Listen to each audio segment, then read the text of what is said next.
ഇന്നത്തെ വെച്ച പോലെ ഞാൻ സാമ്പാർ വേണമെങ്കിൽ വെക്കാം. എന്റെ പൊന്നു കുഞ്ഞൻ ഈ സാമ്പാർ വെക്കണ്ട. വായി വെച്ച് കൂട്ടാൻ കൊള്ളുകയായിരുന്നു. ഉപ്പായിരുന്നു. അത് അമ്മയുടെ മിസ്റ്റേക്കാ. അമ്മയോട് ഞാൻ എത്ര രൂപയ്ക്കാണ് പച്ചക്കറി വാങ്ങിക്കാൻ പറഞ്ഞത്? 200. അമ്മ എത്ര രൂപയ്ക്ക് പച്ചക്കറി വാങ്ങിച്ചോണ്ട് വന്നത്? 100. അപ്പൊ അമ്മയല്ലേ തെറ്റി കാണിച്ചത്? ഞാൻ 200 രൂപയ്ക്കാണ് ഉപ്പാ ചേർത്തത്. അങ്ങനെ ഒരു ടൈമിലേക്ക് തെറ്റിപ്പോയത്. നിനക്ക് വെച്ചിട്ടുണ്ട് കേട്ടോ.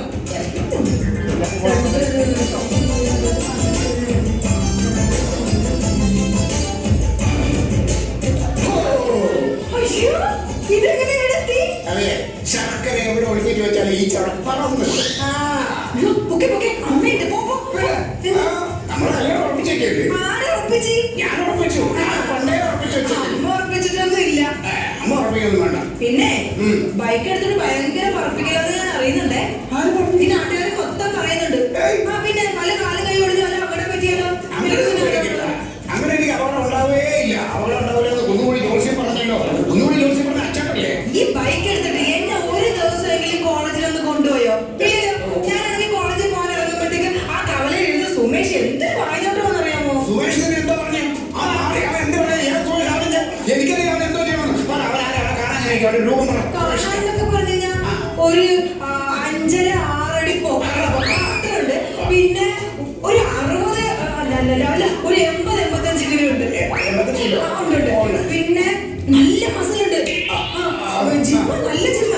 പിന്നെ ഒരു ബ്ലാക്ക് ഡ്രസ്, ഈ കരാട്ടയുടെ ഒരു ബ്ലാക്ക് ഡ്രസ് ഒക്കെ ഇട്ട് ബൈക്കിൽ പോണ ദിവസം ഞാൻ കണ്ട്. സുമേഷ് വെറും പാവല്ലേ? അയ്യോ വെറുതെ അങ്ങനെ ഞാൻ പെഴുത്തൂല.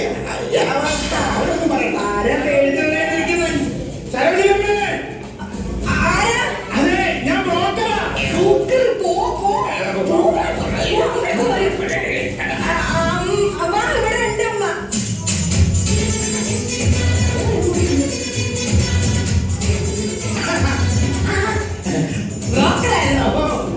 നമസ്കാരം.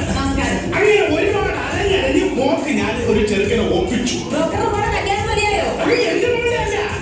ഇവിടത്തെ മോട്ടോ കല്യാണം ഞാനൊക്കെ ശരിയാക്കി നല്ലൊരു മിടുക്കൻ ചെറുക്കനെ ഞാൻ കൂട്ടിക്കൊണ്ട് വന്നിട്ടുണ്ട്. ഈശ്വരൻ എന്റെ പ്രാർത്ഥന കേട്ടു. ചെറുക്കനെ വിദേശത്താ ജോലി. ചെറുക്കനും പെണ്ണും കൂടെ തമ്മിൽ കണ്ട് ഇഷ്ടപ്പെടുകയാണെങ്കിൽ നാളെ ചെറുക്കനെ വീട്ടിൽ നാളെ വരും. മറ്റൊരാൾ കല്യാണം ഉറപ്പിക്കും. അതിനെ പറ്റി ഒന്ന് കേട്ട് എന്താ അവളെ മോളച്ചെറുക്കനെ കെട്ടുകൊള്ളുന്ന ഒറ്റക്കാലം ഇരിക്കുക. പക്ഷെ ഞാൻ സമ്മതിക്കുകയല്ല.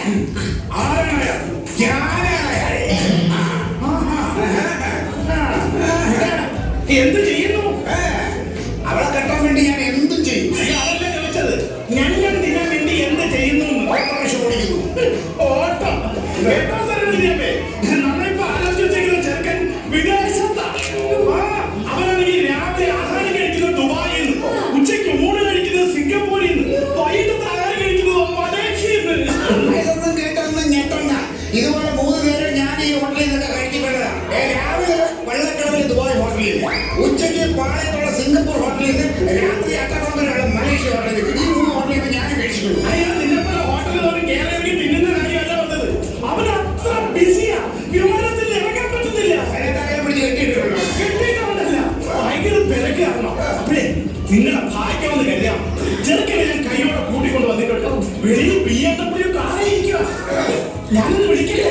പെണ്ണ് സമ്മതിച്ചിട്ടുണ്ടേ.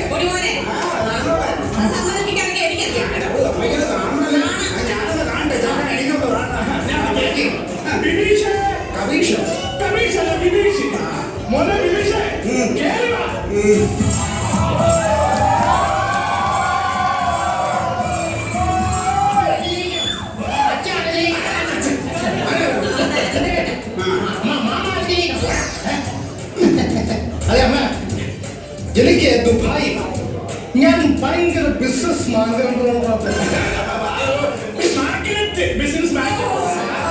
സാറ് ദുബായിൽ എന്ത് ബിസിനസ് ആണ് ചെയ്യുന്നത്? അയ്യോ എന്നെ സാറൊന്നും വിളിക്കണ്ട. എന്നാ പറയാ പോലെ ദുബായ് എത്രയാണ്? എനിക്ക് ദുബായിൽ 5 പമ്പുണ്ട്. ഇവിടെ കൊണ്ട് 8 പമ്പ് കാറ്റടിക്കുന്ന സൈക്കിൾ നമ്മളിവിടെ എടുത്ത് വെച്ചിട്ടുണ്ട്. ഹലോ മിസ്റ്റർ, കാറ്റടിക്കുന്ന പമ്പല്ല, പെട്രോൾ പമ്പ്. ഓഹോ, ഞാൻ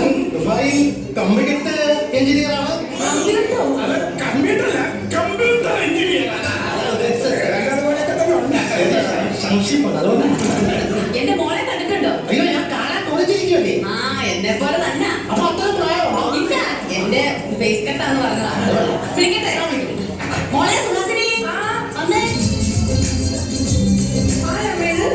മോളെ കല്യാണം കഴിക്കുന്ന ചെറുക്കനാ. എനിക്കിപ്പോ കല്യാണം ഒന്നും വേണ്ട. ഞാൻ അമ്മയോട് പറഞ്ഞല്ലേ എനിക്ക് മര്യാദയ്ക്ക് സമ്മതിച്ചോണം. അതെ അവർക്ക് രണ്ടുപേർക്ക് എന്തെങ്കിലും സംസാരിക്കാനുണ്ടെങ്കിൽ സംസാരിച്ചോട്ടെ. അവർക്ക് രണ്ടുപേർക്ക് എന്ത് സംസാരിക്കാം? സാധാരണ പെണ്ണ് ചെറുക്കനെ പോയി എന്റെ പേരെന്താ, എന്താ ചെയ്യുന്നു, വയസ്സെത്ര, ഇതൊക്കെയല്ലേ ചോദിക്കണം. അതൊക്കെ ഞാൻ പറഞ്ഞുതരാം. സംസാരിക്കുന്നത് ഞാൻ കെട്ടാൻ പെണ്ണാണ്. അവിടെ പോയി ഞാൻ സംസാരിക്കാനല്ല താല്പര്യം. എനിക്ക് വേറെ കാര്യങ്ങൾ ചോദിച്ചാലേ ഉള്ളൂ. പ്രധാനപ്പെട്ട കാര്യങ്ങൾ. കൊച്ചിന്റെ വീടോടാ വീട്ടിൽ ആരൊക്കെ ഉണ്ട്? വീട്ടില് അമ്മയും ഞാനും മാത്രമേ ഉള്ളൂ. അതെ ചേട്ടാ, ഞാൻ എന്റെ ഹൃദയം വേറെ ആൾക്ക് കൊടുത്തിരിക്കുക. അത് കുഴപ്പമില്ല. പക്ഷെ കിട്ടിയുണ്ടല്ലോ, എനിക്കത് മതി. ഞാൻ ഒരു കാര്യം ചോദിക്കട്ടെ. ഇപ്പൊ ചെറുക്കനും പെണ്ണും ഒക്കെ കണ്ടല്ലോ, ഇഷ്ടപ്പെട്ടല്ലോ. അങ്ങനെയാണെങ്കിൽ നാളെ ചെറുക്കന്റെ വീട്ടിൽ നാളെ വരും, മറ്റന്നാൾ കല്യാണം ഉറപ്പിക്കുന്നു. അതിന്റെ പിറ്റേന്ന് കേട്ട് ഓക്കെ ആണല്ലോ. സതീഷേട്ടൻ വരുന്നത് അമ്മേ, എന്റെ വല്യച്ഛന്റെ മോളെ. ഈ അമ്മ എന്റെ കല്യാണം ഉറപ്പിക്കാൻ പോണ്ട് സതീഷേട്ടാ. നിൽക്കുന്നു ചെറുക്കമായിട്ട്. ഹലോ അല്ല പെടലി കുളിച്ചിരിക്കും, അതുകൊണ്ടാണ്.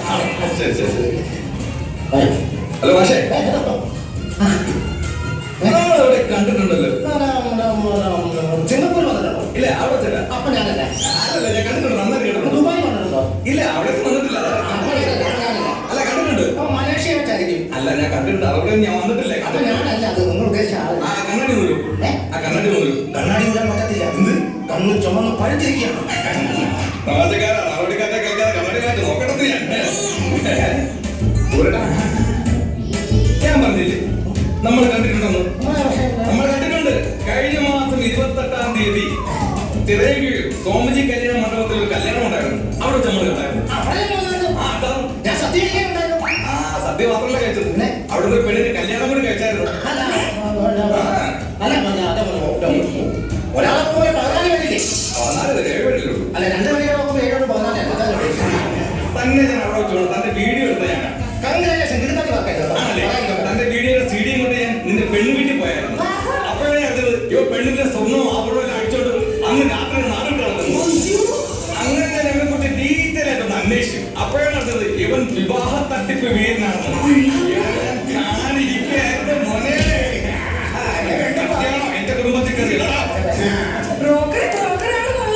ഇങ്ങനെ എത്രയാണോ ബ്രോക്കർ എന്റെ മോപ്പ് കൊണ്ടുവന്നത്? സത്യമായിട്ട് ഞാൻ മനഃപൂർവ്വം ചെയ്തതല്ല.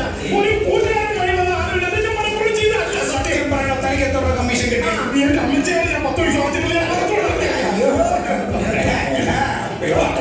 നമുക്ക് പോലീസ് സ്റ്റേഷനിൽ കുറച്ച് സംസാരിച്ചിരിക്കാം. അല്ല, എനിക്ക് ഉച്ചയ്ക്ക് സിംഗപ്പൂർ പോകാനുള്ള നമുക്ക് പോലീസ് സ്റ്റേഷനിൽ പോയിട്ട് സിംഗപ്പൂർ പോകാം. എങ്ങനെയുണ്ട്?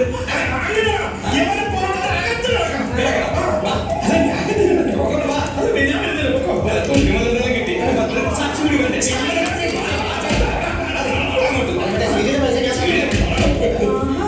പൊടിമോനെ, നീ എന്നോട് ക്ഷമിക്കും. അയ്യോ, ഞാനൊരു പാവ ഓട്ടോറിക്ഷ ഡ്രൈവർ. എനിക്ക് സിംഗപ്പൂരൊന്നും പോകാനുള്ളത് റാണിയേ. ഓ, നീ അത് കളഞ്ഞില്ല ഇതുവരെ. നിനക്കറിയാലോ, ഞാൻ ഇവളെ വളരെ കഷ്ടപ്പെട്ടല്ലേ വളർത്തിക്കൊണ്ട് വന്നത്.